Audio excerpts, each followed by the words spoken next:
ക്ഷേത്രത്തിലെ കളവുമായി വിഗ്രഹം കുട്ടനാട് പറമ്പിലുണ്ടെന്ന് അവിടെ കുളിച്ചോണ്ടിരിക്കുക. വേഗം വാ.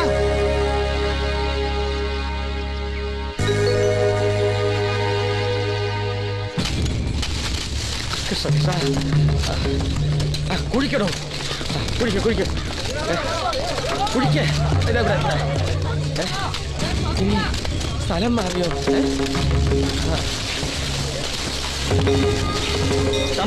വിഗ്രഹം കിട്ടി. കിട്ടിയോ?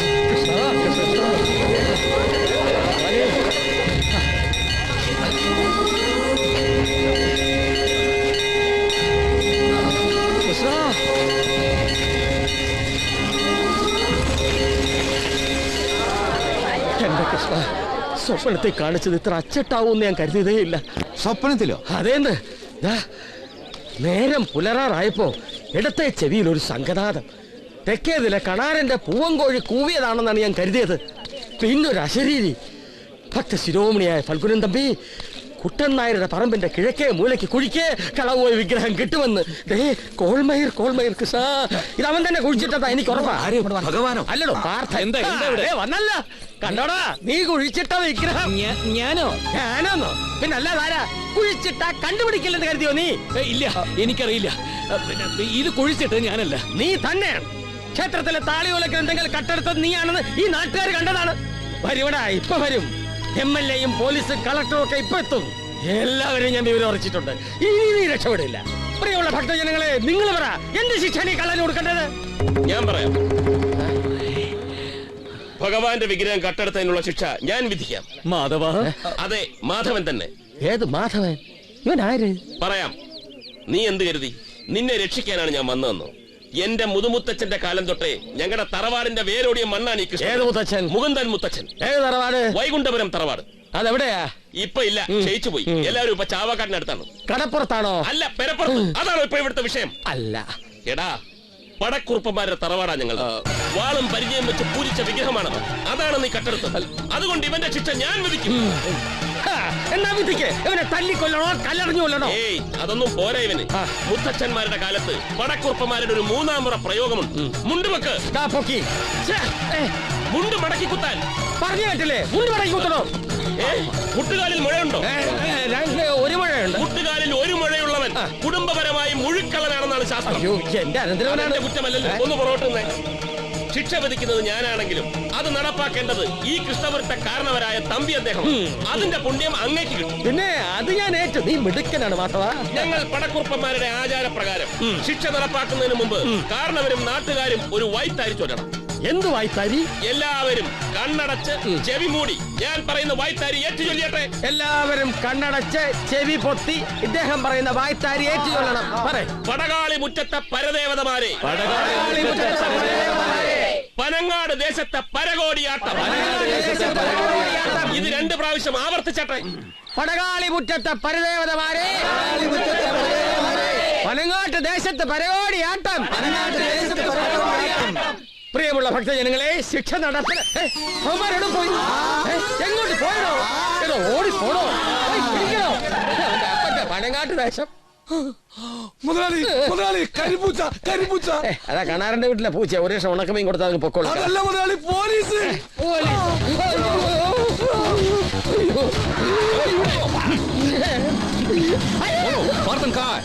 हमारे मिनिस्टर का दोस्त को कहां छुपाया? അയ്യോ, എനിക്ക് ഹിന്ദി അറിഞ്ഞൂടാ. മലയാളത്തിൽ പറ പൂച്ച.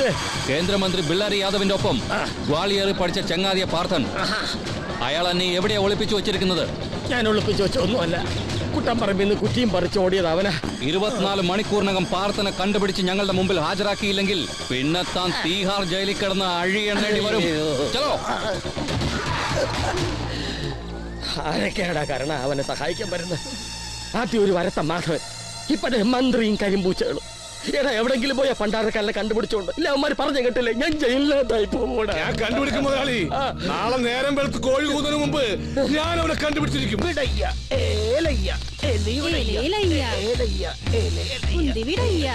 രണ്ട് സാധാ മീൽസ് മേടിച്ചോണ്ടിരാൻ പറഞ്ഞു. ഇതെന്തോന്ന് ചാക്കം കിട്ടില്ലേ? ഇത് തൊണ്ടിയാ, കാരണം തൊണ്ടി. ഓ, ആ തെണ്ടിയാ. ആ കള്ളത്തമ്പിയുടെ ചാരനായിട്ട് നമ്മളെ കണ്ടുപിടിക്കാൻ വന്നതാ. എന്താ എന്തൊരു വെയിറ്റ്. ഇവർക്ക് കരിമില്ല അതിലൊന്ന്. വായിൽ പോണതോ?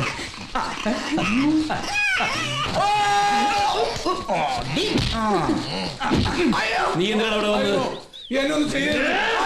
ശിക്ഷ വിധിക്കുന്നതിന് മുമ്പ് പ്രതിക്ക് പറയാനുള്ളത് കേൾക്കട്ടെ. അവനെ കൊണ്ട് ഞാൻ പറഞ്ഞിരിക്കാം. എന്തിനാണ് നീ ഇവിടെ വന്നത്? എന്റെ മുതലാളി പറഞ്ഞു കേട്ടോ. ഏത് മുതലാളി? എന്റെ മുതലാളി ഫൽഗുണൻ തമ്പിയ. എന്തിന്?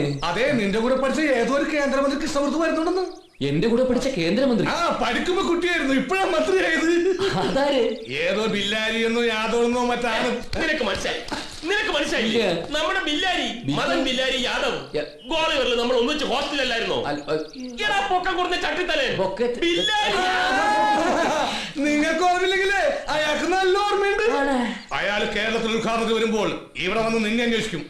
അപ്പൊ നീ ഒളിവിലാണെന്നറിയും.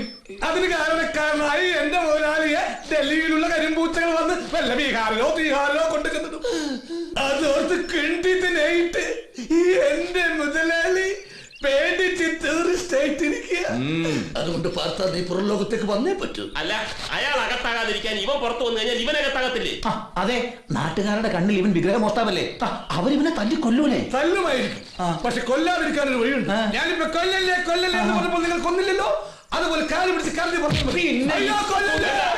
ഞാൻ പറയാം, പാർത്ഥൻ പുറത്തു വരും, പക്ഷെ ഒരു കണ്ടീഷൻ. എന്ത് കണ്ടീഷൻ? പാർത്ഥൻ അത് ശരി, എന്നോട് കണ്ടീഷൻ പറഞ്ഞിട്ട് പുള്ളിനെ വിളിച്ചിട്ട് പോവാ. നല്ല കണ്ടീഷൻ. കണ്ടീഷൻ പറയാം. ഞാൻ പുറത്തു വരണമെങ്കിൽ നിന്റെ ആ കള്ളത്തമ്പി നാട്ടുകാരെ മുഴുവൻ വിളിച്ചു വരുത്തി മാപ്പ് വരണം. വിഗ്രഹമോഷണ കേസിൽ എനിക്ക് പങ്കില്ലെന്നും ഞാൻ നിരപരാധിയാണെന്നും എന്നെ കുരുക്കാൻ വേണ്ടി ഇത് അങ്ങേരൊരുക്കിയ തന്ത്രമാണെന്നും പബ്ലിക്കായിട്ട് വിളിച്ചു പറയണം. എങ്കിൽ പാർത്ഥൻ പുറത്തു വന്നിരിക്കും, അങ്ങേരകത്താവാതിരിക്കാൻ സമ്മതിച്ചോ? മുതലാളിമാരെങ്കിലും മാപ്പ് പറയിപ്പിക്കാന്ന് പറയണം, നീ പറയിപ്പിക്കണം. വരുന്ന പഞ്ചായത്ത് തെരഞ്ഞെടുപ്പിൽ അങ്ങേരിലെ വീണ്ടും സ്ഥാനാർത്ഥി. ഇത്തിരി എളിമ കാണിക്കാൻ പറ, എങ്കിൽ വോട്ടും കിട്ടും, പാർത്ഥനും പുറത്തു വരും. ഇല്ലെങ്കിൽ മദൻ ബില്ലാരി യാദവിന്റെ കരിമ്പൂച്ചകൾ.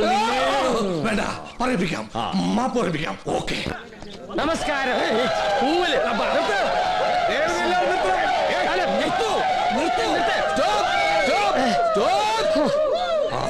നല്ല കാര്യവിവരമുള്ള നാട്ടുകാർ. പ്രിയമുള്ള സഹോദരി സഹോദരന്മാരെ,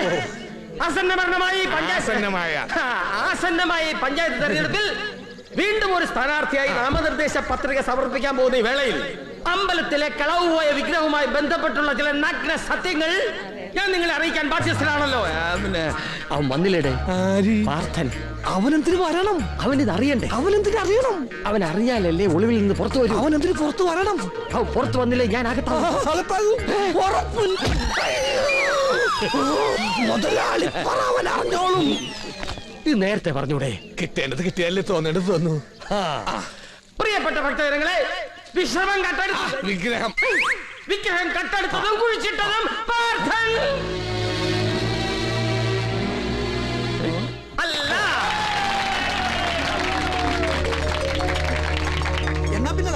അത് ഇനിയും കണ്ടെത്തേണ്ടിയിരിക്കുന്നു. അന്നത്തെ ആവേശത്തിൽ ഞാൻ പാർത്ഥന്റെ മേൽ പഴിചാരിയെങ്കിലും അവൻ നിഷ്കളങ്കനും നിരപരാധിയും നിരുപദ്രവകാരിയുമാണെന്ന് എനിക്ക് ബോധ്യപ്പെട്ടു. നന്മയുടെ പ്രതീകമായ ആ ചെറുപ്പക്കാരന്റെ മേൽ കുറ്റം ആരോപിക്കേണ്ടി വന്നതിൽ ഞാൻ ദുഃഖിക്കുന്നു. ചെയ്യാത്ത കുറ്റത്തിന് ഒളിവിലിരിക്കുന്ന പാർത്ഥൻ പുറം ലോകത്തേക്ക് ഇറങ്ങി വരട്ടെ എന്ന് ഞാൻ ആത്മാർത്ഥമായിട്ട് ആഗ്രഹിക്കുന്നു.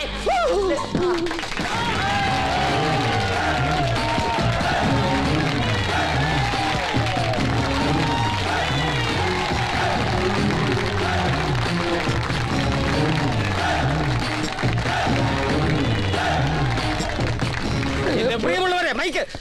ഒരു പാവം ചെറുപ്പക്കാരന്റെ നിരപരാധിത്വം ബോധ്യപ്പെടുത്തി എന്നെ ആത്മാർത്ഥതയുടെ പ്രതീകമായി കണ്ട് ആസന്നമായ ഈ പഞ്ചായത്ത് തെരഞ്ഞെടുപ്പിൽ ഗ്രാമീണ ജനപക്ഷ സ്ഥാനാർത്ഥിയായി എനിക്ക് നിങ്ങളുടെ വിലയേറിയ ഗ്രാമീണ വോട്ടുകൾ തന്ന് ഗ്രാമീണമായി വിജയിപ്പിക്കണമെന്ന് ഞാൻ ഗ്രാമീണമായി അഭ്യർത്ഥിക്കുകയാണ്. ഈ വൈകിയ വേളയിലെങ്കിലും വിഗ്രഹമോഷ്ടാവെന്ന് ചിത്രീകരിക്കപ്പെട്ടിരുന്ന എന്നെ ഒരു നിരപരാധിയാണെന്ന് നിങ്ങളെയെല്ലാം ബോധ്യപ്പെടുത്തിയ ബഹുമാനപ്പെട്ട പഞ്ചായത്ത് പ്രസിഡന്റ് ശ്രീ ഫൽഗുണൻ തമ്പി അവർക്കും ഞാൻ എന്റെ നന്ദി രേഖപ്പെടുത്തുകയാണ്. നിർത്തണം നിന്റെ പ്രസംഗം. നാട്ടുകാരെ, ഇവരെ വിശ്വസിക്കരുത്, ഇവർ കള്ളനാണ്. ചതിക്കരുത്. അവൻ പറയട്ടെ, എന്റെ സുരക്ഷയ്ക്ക് വേണ്ടിയാണ് ഈ സെറ്റപ്പ്. എന്ത് സെറ്റപ്പ്? ഏതോ ഒരു കേന്ദ്രമന്ത്രി വരുന്നെന്നും ഇവന്റെ ചങ്ങാതിയാണെന്ന് പറഞ്ഞു കേട്ട് വിശ്വസിച്ചല്ലേ തമ്പി അങ്ങ് നീ സെറ്റപ്പ് ഉണ്ടാക്കിയത്? അങ്ങനെ ഒരു മന്ത്രിയും ഇവിടെ വരുന്നില്ല. ഇവന് രക്ഷപ്പെടാൻ വേണ്ടി കളിച്ചൊരു നാടകമാ നാടകം. നേരെയാണോ ഇത്? പിന്നല്ലാതെ, ഞാൻ ഈ നാട്ടിലെ MLA ആണ്, എനിക്കറിയാത്തതാണോ? പരമനാറി, ദൈവം എന്റെ കൂടെയാടാ. അതുകൊണ്ട് MLA യാക്കര പ്രഭാകരൻ ഇപ്പൊ ഇവിടെ എത്തിച്ചത്. പ്രിയമുള്ള നാട്ടുകാരെ, ഞാൻ പറഞ്ഞത് പ്രസംഗിച്ചതല്ല പിൻവലിച്ചിരിക്കുന്നു. ഇവൻ കള്ളനാണ്. വെറും കള്ളനല്ല, കള്ളന് കഞ്ഞി വെച്ചാൽ കള്ളനെ സമ്മതിച്ചു. പക്ഷെ ഞാൻ കള്ളനായത് എനിക്ക് വേണ്ടിയിട്ടല്ല, ഈ നിൽക്കുന്ന നാട്ടുകാർക്ക് വേണ്ടിയിട്ടാണ്. ഇല്ലടാ, ഈ നാട്ടുകാർ ഇനി നിന്നെ വെച്ച് പൊറുപ്പിക്കില്ല. വേണ്ട വേണ്ട കേട്ടണ്ട. നാട്ടുകാർക്ക് അവകാശപ്പെട്ട ക്ഷേത്രം കൈയടക്കി വെച്ച് കട്ടുമുടിക്കുന്ന തന്റെ ഈ കള്ളത്തമ്പിയുടെയും തനിനിറം പുറത്തു കൊണ്ടുവരുന്നവരെ പാർത്തന എന്ത് കളിയും കളിക്കും. എന്താ കളിക്ക്? ആ കളിയിൽ നിഷ്കളങ്കരായ ഈ നാട്ടുകാർ ജയിക്കുമോ നീ ജയിക്കുമോ എന്ന് നമുക്കൊന്ന് കാണാം. കാണാനൊന്നുമില്ല സാറേ, പാർത്തം കളിക്കും.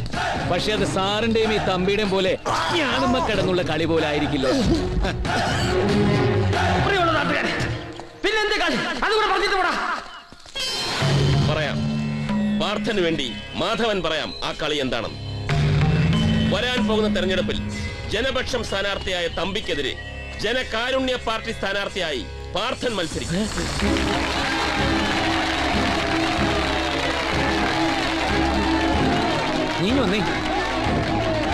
നീ എന്തായി പറയുന്നത് മാധവ? ഞാൻ മത്സരിക്കാനോ? അതോ അമ്മാവനെതിരെ?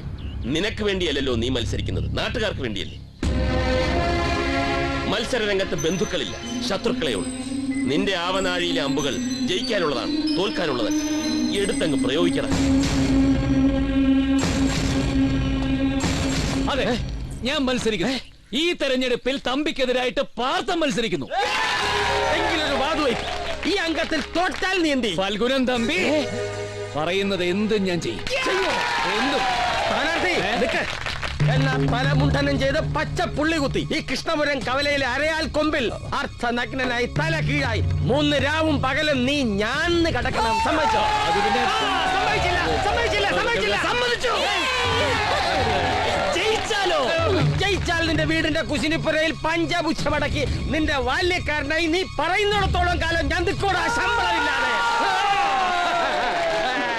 വേണ്ട. പാർത്ഥനാണ് സ്ഥാനാർത്ഥിയെങ്കിൽ എതിർ സ്ഥാനാർത്ഥി അച്ഛനായിരിക്കില്ല, ഞാനായിരിക്കും. എന്റെ മാള കഴിഞ്ഞില്ല. ഈ പന്തയത്തിൽ ഞാൻ തോറ്റ അച്ഛൻ പറഞ്ഞ കുശലിപ്പടിക്ക് ഞാൻ വരും. MLA അവള് കുശലി. വേണ്ട. അച്ഛൻ അടുക്കളയാണ് പറഞ്ഞതെങ്കിൽ അന്തപ്പുരമാകട്ടെ മകൾ. അന്തപ്പുരോ? മനസ്സിലായില്ലേ? മനസ്സിലാക്കി തരാം. തോറ്റാലി പാർത്ഥന്റെ അന്തപ്പുരത്തിലെ പാദസേവ ചെയ്യുന്ന സഹധർമ്മിണി മകളായിരിക്കും. സമ്മതിച്ചോ? സമ്മതിച്ചു.